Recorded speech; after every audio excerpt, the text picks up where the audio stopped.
बहुत ही महत्वपूर्ण विषय को लेकर चर्चा के लिए एकत्रित हुए हैं, जिसका टॉपिक है human touch in silicon classroom. जैसा कि हम सभी जानते हैं,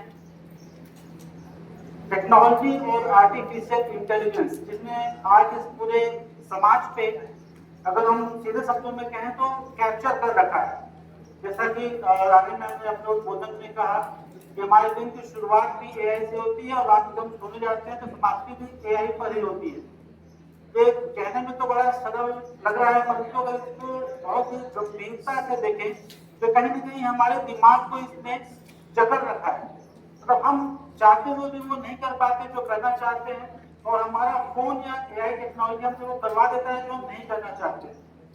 अगर हम देखें तो हम हमारे हाथ में जो एक छोटी सी डिवाइस होती है मोबाइल फोन, कहीं ना कहीं वो हमारे और आपकी बातों को सुन के उसके अकॉर्डिंग हमारे जो भी सामने दृश्य प्रस्तुत होते हैं तो उसको देने में वो बहुत प्रभावी रूप से सहायक है। तो इन सब चीजों पर चर्चा करने के लिए हम आज एकत्रित हुए हैं। इस टॉपिक को बहुत ही गहन रूप से हम विस्तृत रूप से चर्चा करेंगे, किन किन क्षेत्रों में कैसे प्रभावित करता है, कैसे लाभान्वित करता है। अगर हम ये कहें कि ये नेगेटिविटी ही फैला रहा है तो ये पूर्णतः सत्य नहीं होगा। हमारे जो साथी वक्ता है वो निश्चित रूप से इस पर और भी विषयों पर प्रकाश डालेंगे। मैंने अपना जो टॉपिक जो सब थीम था वो चेंज किया, system technology and AI, artificial intelligence. क्योंकि हम एजुकेशनल सेक्टर से जुड़े हुए हैं, शिक्षा में टेक्नोलॉजी का आज के दिन में अगर देखें तो बहुत बड़ा योगदान हो गया है। जहाँ एक तरफ हम देखें तो पहले की जो शिक्षा व्यवस्था थी वो ब्लैक बोर्ड और चार्ट से शुरू होती थी और शिक्षकों के लेक्चर पे खत्म होती थी। आज की जो शिक्षा व्यवस्था है वो कहीं न कहीं एक एआई बोर्ड स्मार्ट क्लास के रूप में परिवर्तित हो गया है। तो अगर हम सीधे शब्दों में कहें कि चार्ट बोर्ड को एआई स्मार्ट क्लास ने रिप्लेस कर दिया है तो यह कहीं से भी मिथ्या नहीं होगी। परंतु हमें एक चीज और समझनी होगी, कोई भी टेक्नोलॉजी किसी भी प्रकार से प्रत्यक्ष या अप्रत्यक्ष रूप से किसी भी शिक्षक को रिप्लेस नहीं कर सकता। यह एक यूनिवर्सल ट्रुथ है जिसको हम सभी को एक्सेप्ट करना पड़ेगा। चाहे दुनिया में कोई भी टेक्नोलॉजी आ जाए, एक शिक्षक जो हमारे सामने खड़ा होता है वह किसी भी टेक्नोलॉजी से बहुत ज्यादा आगे है। क्योंकि जो एआई टेक्नोलॉजी बनाई वो भी किसी न किसी ह्यूमन के द्वारा ही निर्मित की गई, खुद से वो डेवलप नहीं हुई है। तो हमारा ये कहना है कि वो पूर्ण रूप से मानव समाज के ऊपर अपना कब्जा जमा लिया, ये सही नहीं होगा।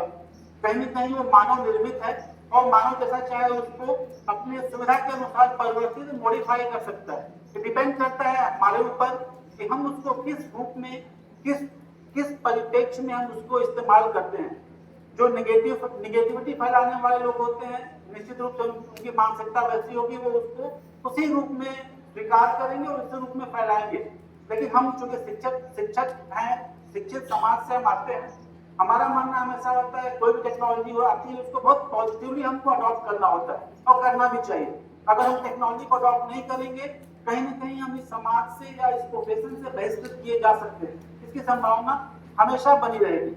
अगर हम एक छोटा सा उदाहरण में कई सालों पहले बैंकिंग इंडस्ट्री में एक बहुत बड़ा रिफॉर्म आया था जब कंप्यूटर इंट्रोड्यूस किया गया था। उस समय क्या होता था, बही खाते जो है वो लेजर जो था वो पेपर और पेन या रजिस्टर्स में लिखे जाते थे। परंतु जब वो समय आया कंप्यूटर का प्रवेश हुआ इस बैंकिंग सेक्टर में, सबके सामने एक बहुत बड़ी दुविधा थी कि हम इसको कैसे ऑपरेट करेंगे। बहुत सारे ऐसे लोग थे जो कि शायद उसे सीखने की स्थिति में नहीं थे, परंतु सभी ने उसको अडॉप्ट किया और आज के हम देखिए जो बैंकिंग सिस्टम है वो कोर बैंकिंग के रूप में, इंटरनेट बैंकिंग के रूप में पूरे भारतवर्ष में वो अपनी सुविधाएं प्रदान कर रहा है। आज हम कहीं भी किसी भी कोने में बैठे बैठे अपने कोई भी ट्रांजेक्शन जो है बैंकिंग ट्रांजेक्शन वो बड़ी सफलता से कर पाते हैं। तो ऐसा कहना कि टेक्नोलॉजी बहुत ज्यादा गलत है ये सही नहीं होगा। शिक्षा जो है जैसे मैंने कहा चार्ट बोर्ड से स्मार्ट क्लास तक पहुंच चुकी है और ये एक प्रकार से सत्य भी है, क्योंकि आजकल अगर हम पेरेंट्स की बात करें तो पेरेंट्स भी वही स्कूल या कॉलेज सेलेक्ट करते हैं जिसमें टेक्नोलॉजी को प्रमोट किया जाता है, टेक्नोलॉजी के माध्यम से पढ़ाया जाता है। अगर हम केवल चाक और ब्लैक बोर्ड और किताबों के ऊपर केंद्रित रहें और अपना अध्यापन कार्य करें, तो कहीं ना कहीं लोगों के मन में डाउट आता है कि ये कॉलेज या स्कूल बहुत अच्छा नहीं होगा। Next please. लेकिन ये एक आधा सच है। दूसरा सच अगर हम देखें, ऐसी कोई भी एल्गोरिदम आज तक नहीं बनी है, या उसको एल्गोरिदम को हम दूसरे शब्द में समझें कि ऐसा कोई भी टेक्नोलॉजी या सिस्टम नहीं बना है जो बच्चों या जो एजुकेटर्स या लर्नर्स हैं उनके कंफ्यूजन को पढ़ सकता है। क्योंकि टेक्नोलॉजी एक बेसिक पैटर्न पे सेट होती है, एक एल्गोरिदम पे सेट होती है, उसको जो हम सिस्टम एक बार डेवलप कर दिया गया है वो उसी को लेके आगे बढ़ती है। लेकिन जब हम क्लासरूम में जाते हैं, जब हम किसी बच्चों की किसी भी प्रकार की भावनाओं के साथ संबंध बनाते हैं, टेक्नोलॉजी उसको अडॉप्ट नहीं कर सकता। एक छोटा सा एग्जांपल मैं देना चाहूंगा इसके लिए। मान लीजिए इस कमरे में हम सब बैठे हैं और इस कमरे के सारे दरवाजे बंद हैं। एक रोबोट को बैठा दिया गया है इन दरवाजों पे कि आप इस कमरे से किसी भी प्रशिक्षणार्थी को या किसी भी अतिथि को बाहर न जाने दें। हमने उस रोबोट में प्रोग्रामिंग फिट कर दी, अंडर एनी सर्कमस्टेंसेस कोई भी इसमें से बाहर नहीं जाएगा। Suddenly due to any circumstances room में ऐसी एक अनहोनी घटना होती है जिसकी वजह से हम सभी को ये हॉल छोड़ के बाहर जाना पड़ता है। उस परिस्थिति में क्या होगा, हम क्या करेंगे, एज ए ह्यूमन बीइंग दरवाजे की तरफ दौड़ेंगे बाहर निकलने के लिए। परंतु रोबोट को क्या बताया गया है, आपको किसी को इस दरवाजे से बाहर नहीं जाने देना है।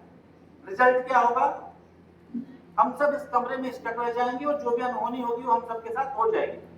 उसके अंदर संवेदनाएं नहीं है, उसके अंदर केवल क्या है, प्रोग्रामिंग। उसको प्रोग्राम कर दिया गया है और उसके अकॉर्डिंग वो अपना वर्क कर रहा है। उसी जगह पे अगर कोई ह्यूमन बीइंग बैठा हुआ है, कोई इंसान बैठा हुआ है, तो क्या करेगा, वो अपनी संवेदनाओं को के हिसाब से, अपनी मानसिक स्थिति के हिसाब से तुरंत दरवाजा खोलेगा और सभी लोगों को अधिक से अधिक कोशिश करेगा जितनी जल्दी हो सके सभी इस कमरे से बाहर निकल जाए। तो टेक्नोलॉजी अपनी जगह पे बिल्कुल सही है, उसको इस्तेमाल करने का तरीका बस हमको सीखना होगा कि हम उसको कैसे और किस हद तक यूज करें। कक्षा में जब हम पढ़ाते हैं, जब बच्चा किसी भी टॉपिक को समझता है, उसके अंदर की जो भावनाएं होती है, जो एक आहा के रूप में निकलती है या आहा के रूप में निकलती है या वाह के रूप में निकलती है, वो कोई टेक्नोलॉजी अडॉप्ट नहीं कर सकता। जो संतुष्टि होती है उस बच्चे के चेहरे पे, वो कोई टेक्नोलॉजी ना पढ़ सकती है ना उसको फील कर सकती है। बट हम शिक्षक उसको बखूबी समझ सकते हैं कि हमारे पढ़ाए गए जो टॉपिक्स है वो बच्चों को कितने अच्छे से समझ में आए हैं और बच्चा उससे कितना संतुष्ट है।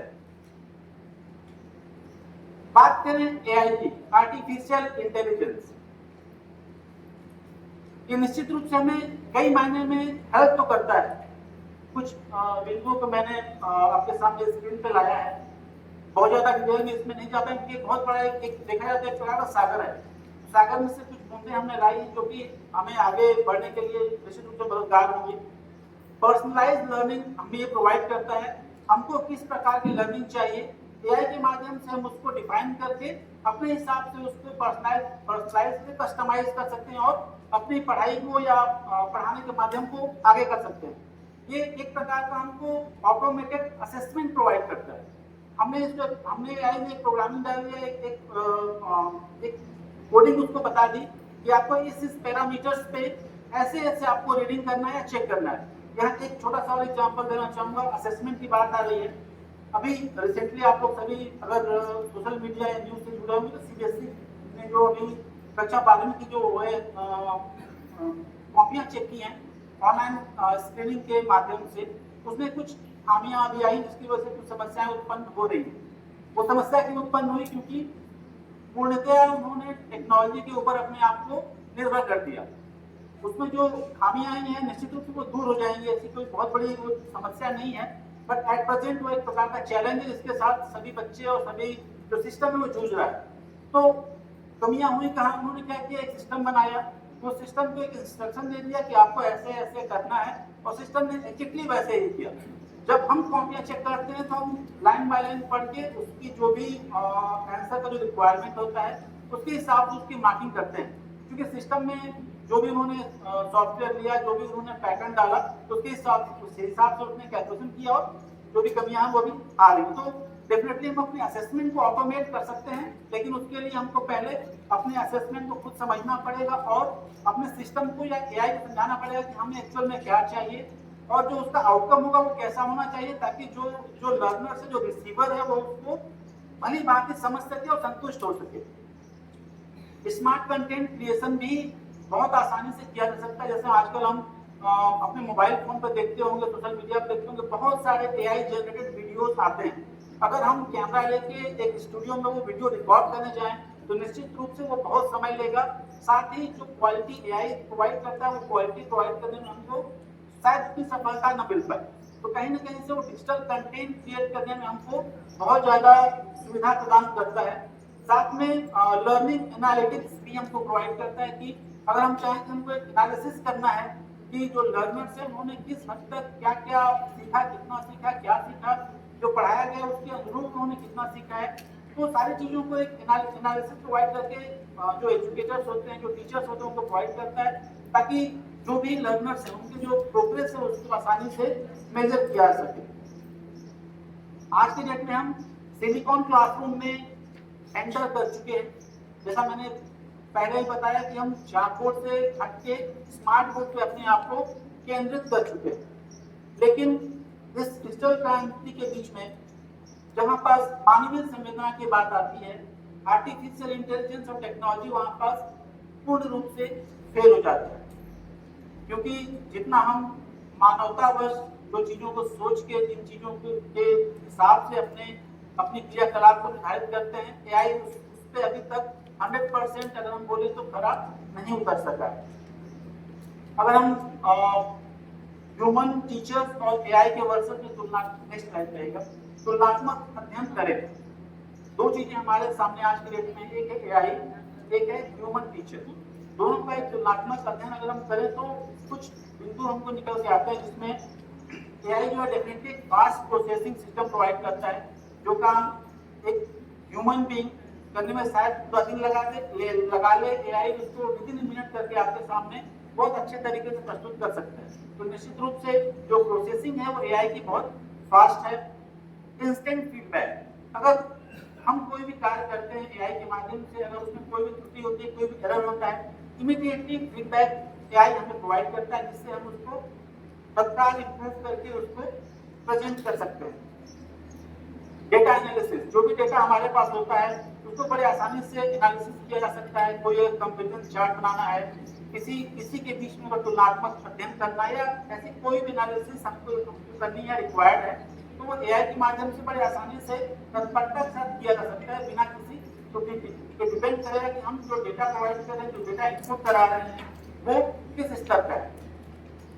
वहीं अगर बात करें एक ह्यूमन टीचर की, निश्चित रूप से हम AI जितने फास्ट या एक्यूरेट तो नहीं हो सकते, परंतु जो इमोशनल इंटेलिजेंस है उसमें हम AI को बहुत दूर पीछे छोड़ सकते हैं। AI लाख कोशिश कर ले, ह्यूमन की तरह इमोशनल इंटेलिजेंस डेवलप नहीं कर सकता। आज की स्थिति में तो यह संभव नहीं प्रतीत होता है। संभवतः आने वाले समय में ऐसा हो भी जाए, हम तो नहीं कह सकते, परंतु अभी की जो स्थितियां हैं उसके हिसाब से जो इमोशनल इंटेलिजेंस एक ह्यूमन के अंदर, एक टीचर के अंदर है, वो AI प्रोवाइड नहीं कर सकता है। हम जैसे लोगों को इंस्पायर करते हैं या मोटिवेट करते हैं, या इंस्पायर और मोटिवेट होते हैं, AI ऐसा कुछ नहीं कर सकता है जिसके थ्रू वो किसी को मोटिवेट कर सके या इंस्पायर कर सके। हम कोई भी डेटा प्रेजेंट कर सकते हैं AI के थ्रू, इमीडिएटली वो हमको रिजल्ट देगा, रिस्पॉन्स देगा, फीडबैक देगा, परंतु मोटिवेट नहीं कर सकता है। हम सिर्फ उससे प्रभावित होकर कर सकते हैं, हमारा काम बड़ी आसानी से हो गया, सिर्फ इतना कर सकते हैं। मगर हम जो एक मोटिवेशन की बात करते हैं, जिससे हम अपने आप को कहीं न कहीं इंस्पायर्ड फील करते हैं। हम कई लोग ऐसे होते हैं जिनकी जीवनियां पढ़ के हम अपने आप को मोटिवेटेड फील करते हैं, अपने आप को इंस्पायर करते हैं कि हमको भी वैसा बनना है। AI टेक्नोलॉजी में आज के डेट में कम से कम वो फैसिलिटी नहीं है।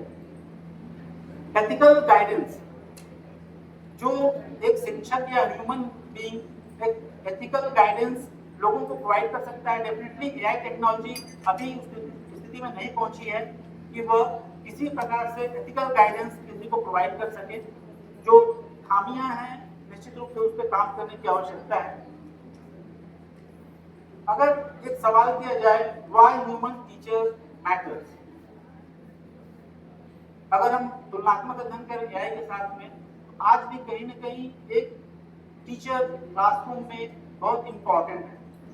अगर हम सारा क्लासरूम छोड़ दें एआई के भरोसे तो निश्चित रूप से जो क्वालिटी होगी वो एज एक्सपेक्टेड नहीं होगी। सिर्फ हम एक रोबोटिक्स के माध्यम से, एक टेक्नोलॉजी के माध्यम से कंटेंट बच्चों के दिमाग में डाल सकते हैं, परंतु जो मौलिकता डेवलप करनी है, जो वैल्यूज डेवलप करते हैं, वो डेवलप करना संभव नहीं होगा। इसलिए जो EQ है, इमोशनल इंटेलिजेंस, ह्यूमन बीइंग में सबसे ज्यादा है।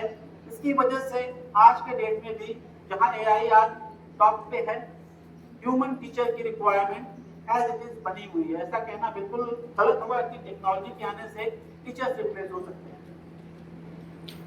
इसके साथ में जो एक मेंटरशिप और इंस्ट्रक्शन की बात होती है, जैसा मैंने एग्जांपल दिया, एक रोबोट है कमरे में दरवाजे में बैठा है, उसको इंस्ट्रक्शन दिया गया कि आपको ऐसा ऐसा करना है और वो अलाउ नहीं करेगा हमको बाहर जाने के लिए।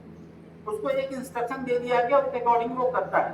परंतु अगर हम बात करें इस कक्षा में शिक्षक के रूप में, तो एक जो मेंटरशिप होती है, जो इंस्ट्रक्शंस होते हैं, टीचर समय और वातावरण के अनुसार से हम जो इंस्ट्रक्शन प्रोवाइड करते हैं और निश्चित रूप से वो आर्टिफिशियल इंटेलिजेंस से कहीं आगे जाके सोच के वो हमें या कर सकते हैं बच्चों को वो एक मार्गदर्शन प्रोवाइड करते हैं।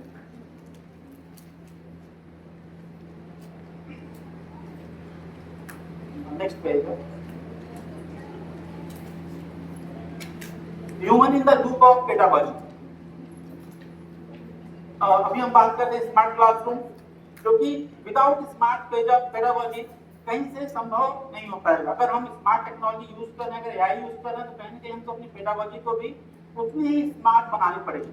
हम ये नहीं मान सकते कि टेक्नोलॉजी आ गई है, एआई हमने कोडिंग डाल दी, वो पढ़ा के हमारा काम खत्म कर देगा। एज ए टीचर हमको भी कहीं ना कहीं अपने आप को स्मार्टली डेवलप करना पड़ेगा, ताकि हम एआई को इस रूप में डेवलप करें कि वो बच्चों तक वैसा पहुंचे जैसा हम पहुंचाना चाहते हैं।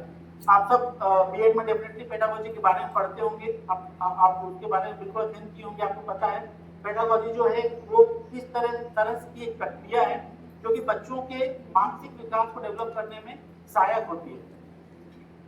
एक कोटेशन कहा गया था कि AI can not replace teachers, but AI can replace the teacher who is not learning AI. कहने का मतलब है एआई जो है किसी शिक्षक को रिप्लेस नहीं कर सकता है, परंतु वो शिक्षक निश्चित रूप से रिप्लेस हो जाएगा जो एआई को अडॉप्ट नहीं करेगा, क्योंकि हम टेक्नोलॉजी को अपने आप से दूर नहीं कर सकते। हमको टेक्नोलॉजी सीखना ही पड़ेगा बाय एनी मींस। ये हमारी आवश्यकता बोल लीजिए, मजबूरी बोल लीजिए, जरूरत बोल लीजिए, हमको सीखना तो पड़ेगा। हम बात करते हैं एक एआई क्लासरूम की, जहां पास सिर्फ टेक्नोलॉजी से रिलेटेड चीजें लगी हुई है। हम उस क्लासरूम में घूमे, चीजों को पढ़े और समझ के आके अपनी जगह पर बैठ गए। अब हमसे सवाल करने वाला कोई नहीं है कि एआई ने तो अपना काम कर दिया, उसने अपना जो भी डायग्राम है, जो भी वीडियोस है, जो भी लेक्चर्स है, उन्होंने प्रोवाइड कर दिया। लेकिन अब उसमें जो फीडबैक लेने का प्रोसेस, जैसे अगर हम बात करें फिजिकल क्लासरूम की, जहाँ टीचर 40 मिनट क्लास में आपको 30 मिनट पढ़ाता होगा और 10 मिनट वो क्वेश्चन आंसर का सेशन रखता है कि हाँ आपको ये क्या समझ में नहीं आया, ये टॉपिक इसको ऐसे समझिए, या हम जो क्वेश्चन करते हैं टीचर्स उसको आंसर करते हैं। एआई क्लासरूम में आज वो मिसिंग है, क्योंकि एआई ने हमको कंटेंट तो प्रोवाइड कर दिया है, उस कंटेंट को प्रेजेंट करने वाला एक शिक्षक जो आपके सामने खड़ा है, तो क्वेश्चन आंसर आपका शिक्षक आपको देगा, ना कि एआई देगा। तो एक जो human in the loop of pedagogy हमने बना रखा है, उसमें जो एआई है वो असिस्ट करता है ह्यूमन बीइंग को या ह्यूमन टीचर को कि हमें अपने जो डेटा है, जो कंटेंट है, उसको अपने जो लर्नर्स हैं उनको किस वे में प्रेजेंट करते हुए उनको उस कंटेंट के बारे में प्रॉपर जानकारी देनी है। स्मार्ट क्लासरूम जो है पर्सनलाइज क्लासरूम के रूप में डेवलप हो गया है, जहाँ जो टॉपिक है, जो कंटेंट हम बच्चों को पढ़ाते हैं, उसके बेसिस पे हम उसको पर्सनलाइज करके या मॉडिफाई करके प्रेजेंट करते हैं। जो रीडिंगनेस है वो स्मार्ट क्लास के थ्रू निश्चित रूप से कहीं ना कहीं अपडेट हो सकती है, क्योंकि आज के समय में क्या है, अगर एक किताब है जिसमें केवल ब्लैक एंड व्हाइट कंटेंट छपा हुआ है और एक किताब है जिसमें बहुत कलरफुल कंटेंट छपा हुआ है, पिक्चर्स लगे हुए हैं, और बहुत आर्टिस्टिक वे में उसको बच्चों के सामने रखा गया है, तो हर कोई उसकी किताब की तरफ ही बढ़ता है जिसमें बहुत कलरफुल और पिक्चर सहित कंटेंट दी हुई है, ना कि उस किताब की तरफ जिसमें केवल ब्लैक एंड व्हाइट कलर से प्रिंट किया हुआ किताब छाप के रखी जाती है। तो कहने का मतलब है, अगर हम किताबों को या अपने कंटेंट को पर्सनलाइज करते हैं, कस्टमाइज करते हैं, तो निश्चित रूप से वो एक आकर्षक प्रस्तुति के रूप में आती है और लोगों का ध्यान केंद्रित करती है। करके सीखो, देख के सीखना, ये सब चीजें जो है वो एआई में उतनी ज्यादा सफल नहीं है जितना कि ये ह्यूमन टीचर के द्वारा क्लासरूम में प्रेजेंट की जाती है। हाइपर पर्सनलाइजेशन, जिसको हम अति व्यक्तिकरण भी कह सकते हैं, जो कि एक सिस्टम ऐसा बन गया है कि एआई की एक खासियत यह है कि वो हर इंडिविजुअल के अनुसार पर्सनलाइज्ड डेटा प्रोवाइड करता है। अगर हम यहाँ 50, 60, 70, 100 लोग बैठे हैं, तो अगर हम 100 लोग एआई यूज करते हैं, तो वो जो एआई है वो 100 लोगों के हिसाब से अलग अलग प्रकार के आपको फीडबैक या आउटपुट देगा। परंतु अगर हम एक क्लासरूम की बात करें, जहाँ पे एक टीचर है जो सारे क्लास में एक समरूपता में लाने की कोशिश करता है, तो कहीं ना कहीं प्रैक्टिकली सही नहीं लगता, क्योंकि अगर एक क्लास में 40 लोग बैठे हैं, तो हमें ये मानना कि हर 40 बच्चा जो है वो एक ही मानसिकता का होगा, ये सही संभव नहीं है। हर बच्चे की सोचने की शक्ति, हर बच्चे की समझने की शक्ति, हर बच्चे की जो लर्निंग कैपेसिटी है वो अलग होती है। हर बच्चे के जो क्वेश्चंस होते हैं वो अलग होते हैं। तो same classroom can not be fit for all the students. इस कॉन्सेप्ट के साथ अगर हम एआई पे जाते हैं, तो डेफिनेटली एआई हमसे कहीं ना कहीं एक कदम आगे निकल के आता है, क्योंकि वो हाइपर पर्सनलाइज्ड क्लासरूम प्रोवाइड करता है, because one classroom can not fit for all. जैसा हमने डिस्कस किया कि कस्टमाइज कंटेंट प्रोवाइड करता है एआई। निश्चित रूप से अगर एक चीज को दो लोग सर्च करते हैं या क्रिएट करते हैं एआई पे, उन दोनों का जो आउटपुट होगा वो अलग आएगा। अगर मैं एक प्रश्न करूँ एआई से और आप एक प्रश्न करें एआई से, दोनों प्रश्नों की पूछने का तरीका जो है वो अलग होगा। निश्चित रूप से उसका उत्तर सेम हो सकता है, लेकिन जो उत्तर देने का तरीका है वो दोनों का अलग होगा। एआई इस प्रकार का कस्टमाइज्ड प्लेटफॉर्म प्रोवाइड करता है, पर्सनलाइज्ड प्लेटफॉर्म प्रोवाइड करता है। एआई में कस्टमाइजेशन का इसमें बहुत ज्यादा, जैसा हमने डिस्कस किया कि हर किसी की मानसिकता के अनुसार एआई हमको कंटेंट प्रोवाइड करता है।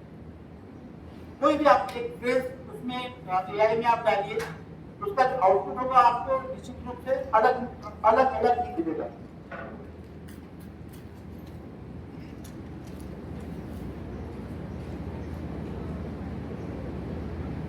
जैसा हमने डिस्कस किया ट्रेडिशनल क्लासरूम, जो कि एक classroom fit for all the students, इस कॉन्सेप्ट पे काम करता है, जो कि प्रैक्टिकली एक हद तक सही नहीं लगता।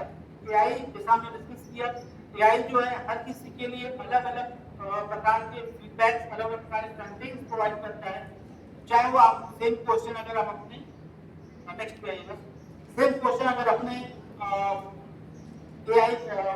एआई के कंटेंट में अगर डालते हैं, तो अगर हम क्लासरूम का इवैल्यूएशन करें अलग अलग पैरामीटर्स पे, तो अगर हम एक ट्रेडिशनल क्लासरूम की बात करें, तो जहां पास एक चार्ट, ब्लैक बोर्ड, शिक्षक और किताबें हैं, लिमिटेड